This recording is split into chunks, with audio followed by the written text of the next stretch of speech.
Hello बच्चों, let's read a given question. The question says draw the velocity time graph for a body moving with uniform acceleration. Write any one use of this graph. So to understand this question, we need to understand about the key concept of velocity time graph. So अगर हम बात करें velocity time graph की, so there are few important points that we need to keep in mind. Velocity time graph, ठीक है. So सबसे पहले तो यहाँ पे we can see जब हम बात कर रहे हैं वेलोसिटी टाइम ग्राफ की, सो this is v versus t. सो यहाँ पे वी नीड टू रिमेंबर 2 और 3 इंपॉर्टेंट पॉइंट्स. सबसे पहले जो vt का स्लोप होता है, सो slope of vt graph gives acceleration. Since we know acceleration is what, dv by dt, right? Second important thing जो है we need to remember, also we can consider it as to be the uses of vt graph. Second important जो चीज़ है वो है area under vt curve.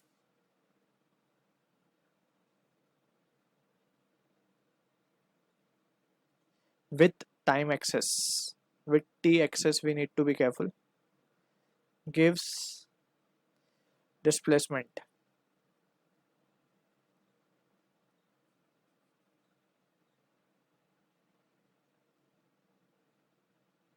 ठीक है.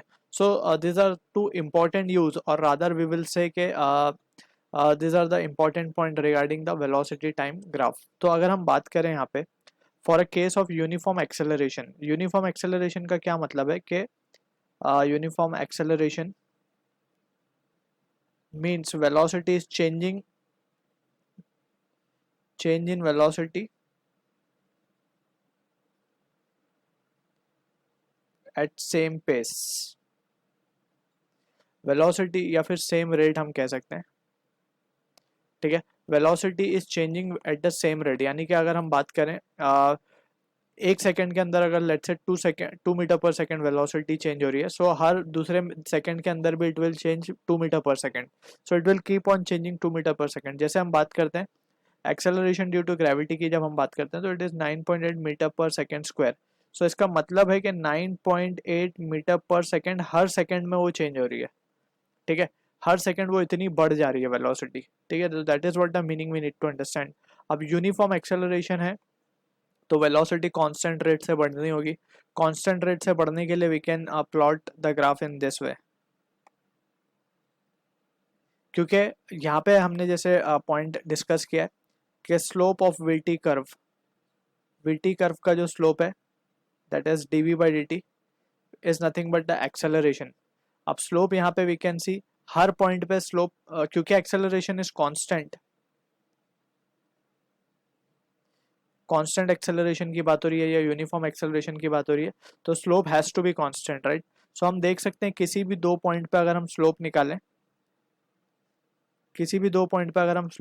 सो it will come out to be the same, right.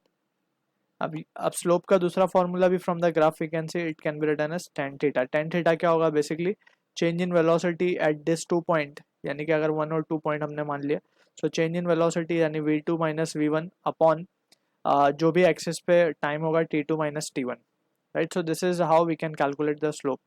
सो इसी तरीके से अगर हम एरिया की बात करें, सो स्लोप से तो हमें एक्सेलरेशन मिल रहा है.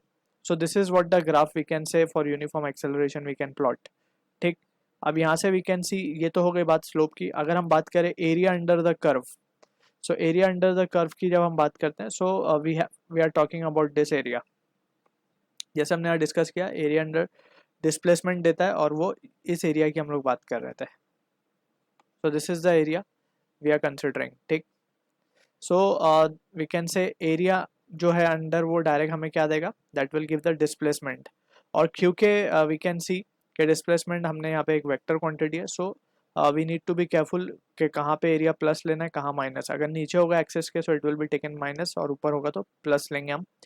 एंड डिस्टेंस अगर कैलकुलेट करना हो डिस्प्लेसमेंट की जगह, अगर हम बात करें displacement, so everything will be just added up, ठीक है. ऊपर हो या नीचे हो, जस्ट हम इसको ऐड कर देंगे, ठीक. So that is what the situation or difference we need to keep in mind. So this is all about the velocity time graph, we can say. So I hope you understood the solution. All the best.